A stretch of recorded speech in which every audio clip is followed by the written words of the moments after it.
miles on the road. It really is pretty spectacular.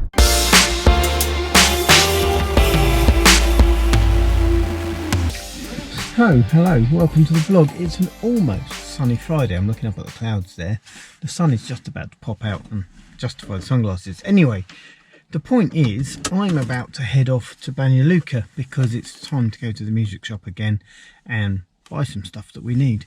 And as I said in a couple of vlogs ago, it's autumn and things are looking really nice, and maybe it's going to look really nice on the way. And so if it does look really nice, we'll film a little bit of it and you can enjoy that. Although, having said that, I'm now looking at the windscreen, which is filthy dirty, so you might not enjoy it. But anyway, on with the vlog. So I tried to clean the windscreen and I realised I was in need of some of this. So the eagle-eyed amongst you will have noticed that on the bug bottle screen wash it says -20. That means this is winter screen wash, and it's just an interesting thing for me how -20, I'm actually buying that thinking, is that enough? Do I need one that goes to -30? And I think that me that drove a car in the UK would never have ever had that thought in his mind. So times change, you live and you learn. So it's totally fair to say that that was not the tidiest piece of pouring ever. That's much better. So I know we've put bits and pieces of this road on the vlog several times over the years. I think it's worth reiterating for people who are not local and don't really understand the geography here. We are driving the main road out Kyoto north through Banja Luka to the border. When you get north of Banja Luka, it does turn into a dual carriageway, almost all the way to the border, and in fact maybe by next year you'll be able to go from Banja Luka on dual carriageway all the way across the border into Croatia, which would be fantastic. Who knows, maybe that could take an extra half an hour off our journey time to Zagreb if it's all super smooth on the border. But yeah, between Kyoto and Banja Luka you've got, I think it says 67 kilometres on the sign of twisty single carriageway road, which is not fast.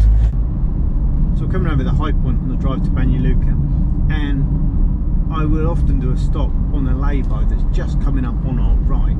I don't think I'm going to today because although the sunshine is on the left, the right, which is usually a good view, is kind of covered in clouds and greyness, which is a shame. But, you know, such is life and you can't control the weather. But yeah, if we were to look down, I'll put a photo of when it looks lovely down there. It doesn't look particularly lovely today, so we're not going to stop. But right there, off to the right, is one of my favourite views on this drive. Our average drive time from Kyoto to Banja Luka is 1 hour and 15 minutes. And yeah, well, I'll do the maths on the screen rather than make a fool of myself by talking about it, but it's not fast.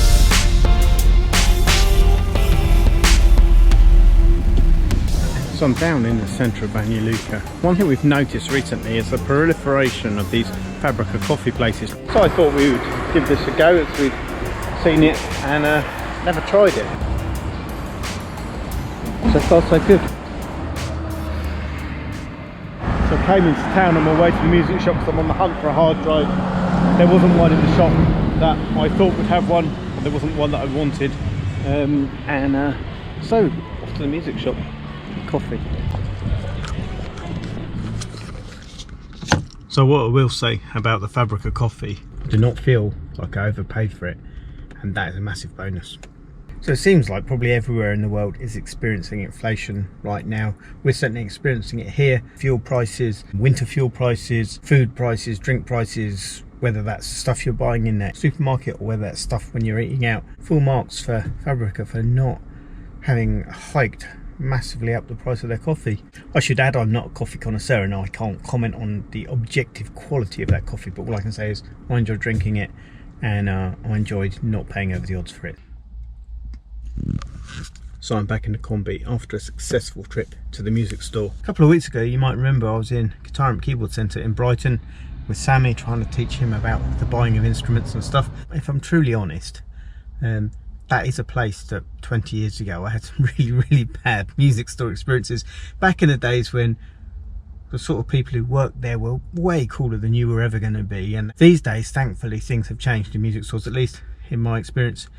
Limited as it is now in the UK, it's way better than it used to be. Artists here in Banja Luka I get the best service here. Absolutely, really enjoy it. They're not the only good music store in this country. We have to shout out brothers, particularly in Mostar, who are always super helpful. But I really enjoy coming here.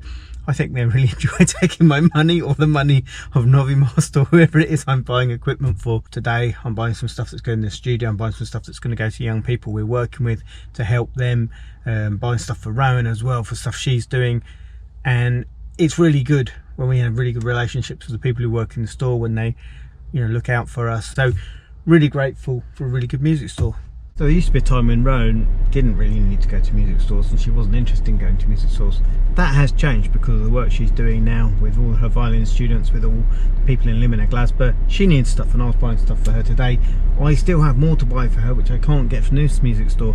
So I'm actually about to drive across town to another music store to buy something else that Rowan needs. So I made it to the other side of town in vain, because yes, they did have the neck strap for an alto saxophone that Rowan wanted, but the guy just sold the saxophone and with it the strap, and it's coming next week. They're having a delivery. That's one thing I will say, years of experience, never trust that from a music store.